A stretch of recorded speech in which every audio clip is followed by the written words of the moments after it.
Hey everybody, happy Wednesday.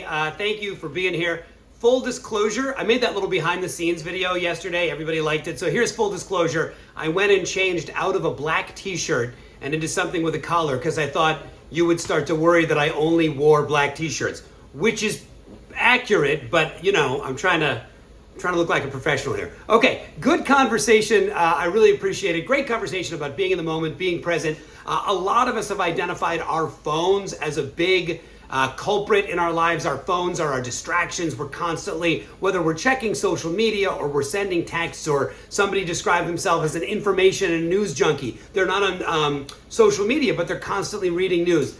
I want to propose to you the notion that phones are a symptom and not necessarily the core problem itself.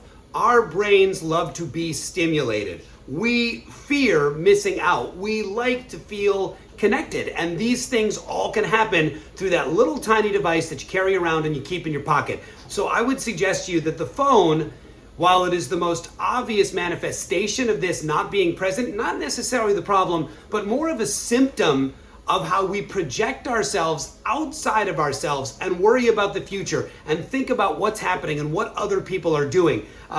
I think it is a great exercise to try to spend some time without your phone. A couple of you mentioned not wanting to take a walk because you didn't feel safe without your phone. Totally understand that. Safety first. But, you know, keep that phone in the pocket. Beth Flax talked about fitness, her fitness time being her non-phone time, and just being unavailable for that 30 minutes felt really good.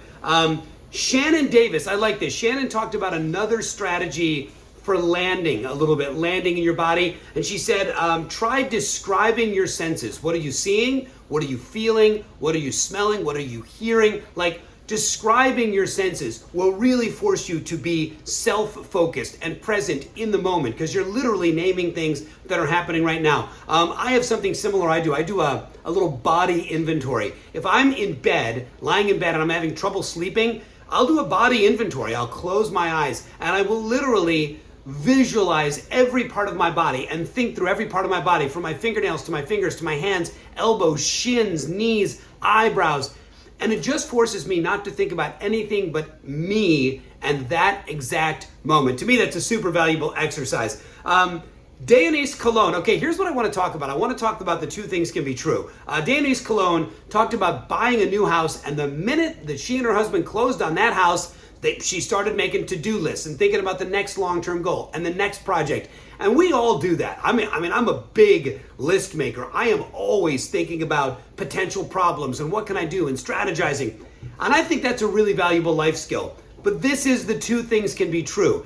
It's super important to have a skill set where you think into the future and you make plans and you lay groundwork to reach the goals and achieve the things you want to achieve. And it's super important that you can flip that switch off and be present and in the moment, because you're really going to refuel yourself when you do that. Somebody in the community group mentioned putting down their phone when they heard their kiddo playing in the other room and just going and playing with their kiddo.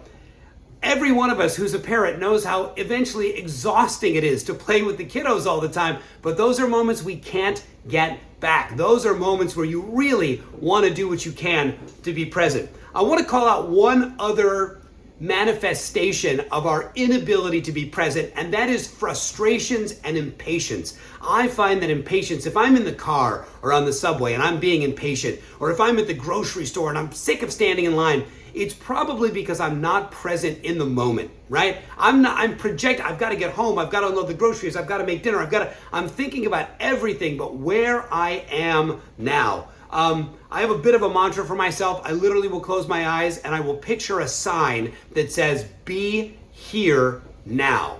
Because this is all we've got, right? All we're guaranteed is this exact moment. You have no idea what comes next, and you can't do anything about what's come before.